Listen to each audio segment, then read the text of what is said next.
I'm going to discuss the MUSH screening tool in relation to the mental health OSCE, which is now being included as a skill. So this is a way of determining if a patient is at risk of or is currently suffering from malnutrition.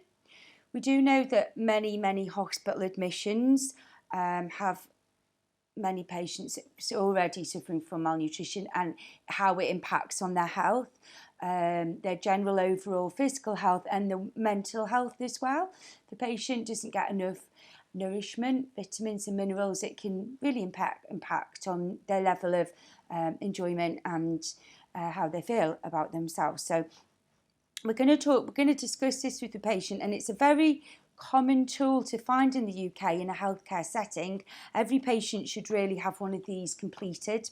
This patient I'm going to have in the scenario today has already been identified as having possible malnutrition because of some weight loss and some erratic eating habits that have been already noted. So I'm going to go as the nurse, and I'm going to explore that with the patient. I'm going to complete a form. The form they've given in the OSCE has 3 steps to it. So I'm going to complete those 3 steps, fill in the form completely. I will get an overall score, and then we'll look at the plan and what to do with that information. I'll give my advice as a health educator, as a nurse. I'll give my advice, and I will refer, if I think it's necessary, maybe to the dietitian or anybody else that I think I might need to support this patient. So in the first place, I am going to explain that I would have already have declared that the area was safe. I would have done 7 steps of hand hygiene according to the WHO. And I would have introduced myself, given my first name, Helen, and this patient's told me that they like to be called Beth. But after a full ID check, I've determined it's Elizabeth Simmons. She's the 1st of the 1st, 1950, and I have a medical record here for her, number for her. So I can just start to explain to the patient why I'm here and what I'm doing. So I'm just going to go ahead with that. So, Beth, I am here today to talk to you about your eating habits and also about weight loss. So it's a form that I'm completing, and this form is called the MUST screening tool. So that's the Malnutrition Universal Screening Tool. So this is a way of us determining if somebody may be at risk of malnutrition, and we can make some plans to prevent any further risk. Would that be okay with you? Are you happy for me to go ahead with it? Yes, that's fine. Okay, that's great. So I'll explain to you, once I've completed the form, I'll explain to you what I've found, and we can discuss that. So I can see basically you've been weighed and measured when you've come in, and that gives me enough information to work out your body mass index, which is your BMI. So if you'd allow me to just look at the paperwork, and I'll get back to you when I've filled in the parts of the form that I can do without asking you any further questions. Is that okay? Yeah, sure, carry on. Okay. So I'm just going to put my glasses on so I can read properly. And from this information, it's telling me that Elizabeth is 158 centimetres and is currently 47 kilograms. So I'm going to go ahead and just fill some of this information in on the form to start with. Weight 47 kilograms. So I'm now going to look at the form, the chart, and work out her BMI. I'm using the centimetres, or it's in metres here, but centimetres are easy to work out from this. So she's 158, which is 1.58 metres, 158 centimetres, and she is 47 kilograms. So I just need to go up this column until I find 40, it meets 47, which actually gives her a BMI of 19. So if she is 19, It says here between 18.5 to 20 is a 1. So I'm just going to circle that. So she has got a deficit in that area. She is a 1, so she's not within normal healthy weight. She's just slightly below. Now I know from here it tells us that Beth has actually lost some weight recently within the last 3 months, and a form here called the weight loss score, which is step 2, shows us how to use that information. So she is currently 47 kilograms. So I look along this column at the side for 47, and she's actually was 3 months ago 51. So she has lost 4 kilograms, and I'm going to look at what that means. So it says here, this is in kilograms, and it says in this column 2.5 to 5.2 weight loss in the last 3 to 6 months means that she is in the yellow column, which actually says she scores 1 because her weight loss is between 5 to 10% of her overall body weight has been lost in the last 3 to 6 months.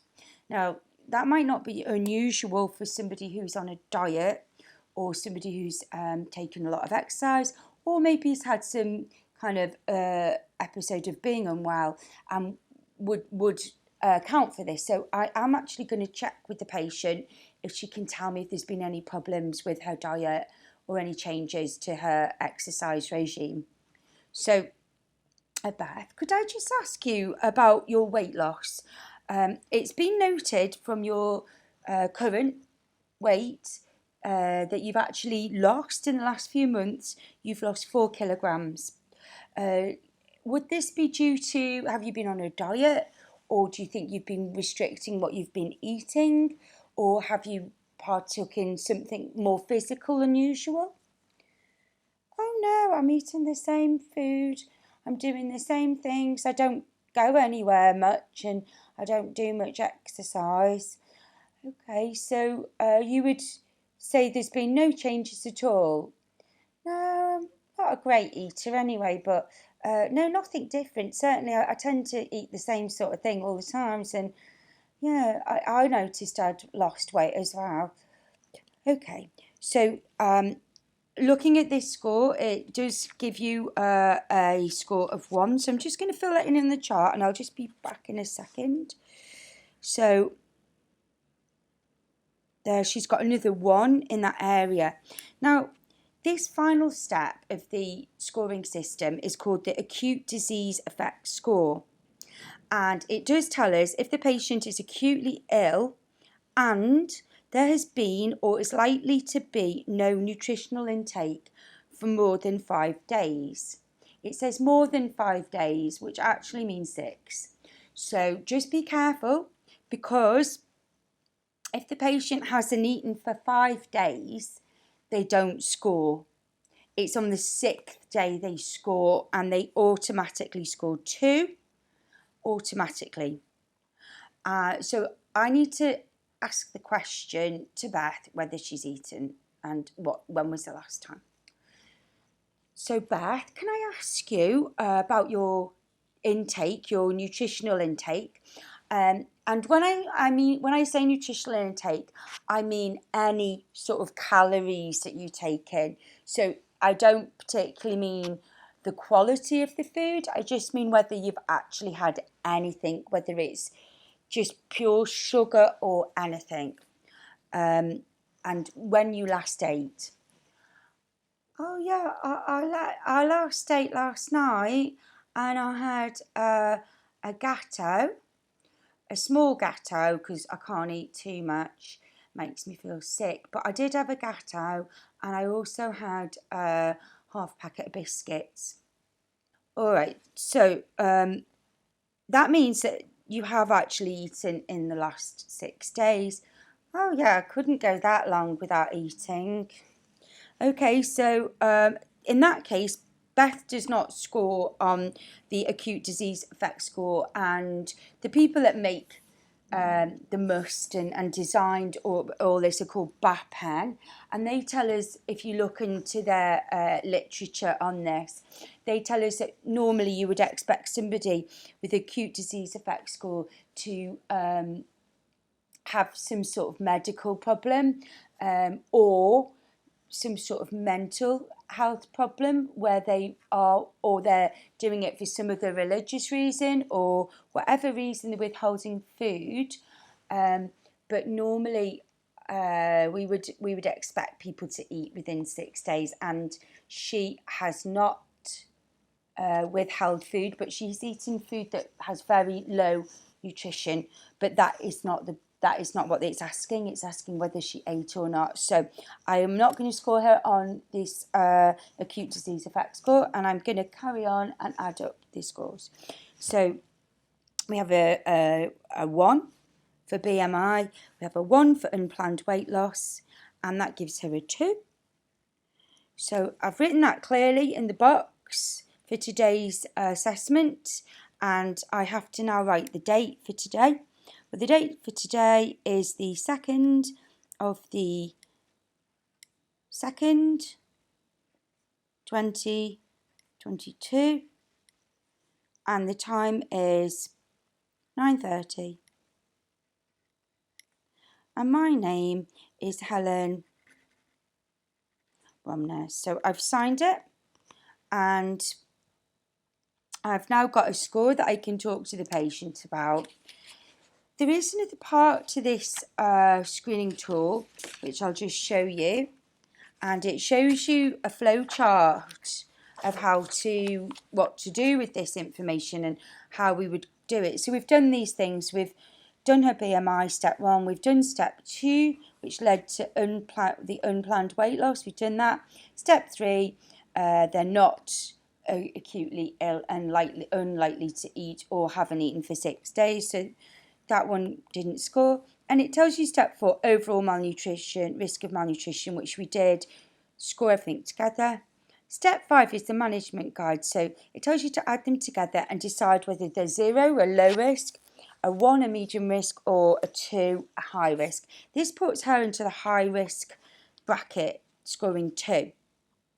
So I'm going to look at what it says for 2, which it says 2 or more high-risk treat. It says refer to the dietitian, nutritional support, or implement local policy. So it says set goals, improve and increase overall nutritional intake, monitor and review care plan in the hospital weekly, at the care home monthly, and it says in community monthly. So unless detrimental or no benefit is expected from nutrition, which is, it just says imminent death. So obviously that in those circumstances that would be inappropriate for us to do this screening tool, but for this patient it is a valuable tool.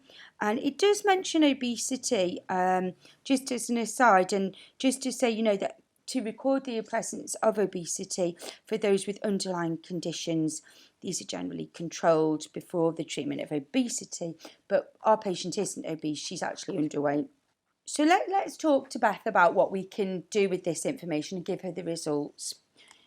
So Beth, I've filled in the form, and looked at the charts, and with all that information, we've got the score of 2.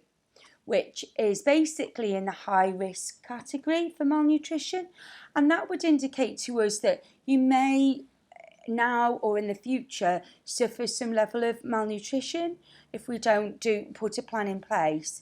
I know you're probably a bit concerned about the weight loss, so I think the best thing for us to do is talk to a dietitian. So if we get a dietitian to come and see you, and they'll go through your eating habits and talk to you about healthy eating and maybe a way of improving the intake you have, would you be happy with it? No, that's okay, I'll talk to the dietitian. Okay, so there's certain things a dietitian can do that we as nurses can't do, and maybe prescribe you some supplements or, have another plan. You're happy with that? Yes, that's great. In the meantime, Beth, I'm going to suggest that we weigh you weekly. I don't think there's any point weighing you more often. I want you to try and eat some more foods that are rich in good fat fats, and not particularly high in sugar isn't a good thing, but the good fats, such as things like if you can eat peanuts or peanut butter, or you can eat some food that has like rich cheese in it. Is there anything like that you enjoy? Oh yeah, I quite like cheese. I suppose I could eat more of that.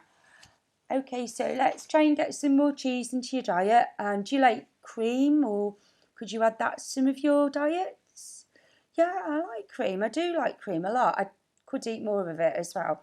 Okay, so try that, and also snacking as well in between meals will help. So anything that does improve your weight, but be careful with highly salted foods, because you don't want to have too much salt in your diet, like crisps or some peanuts are salted, or nuts.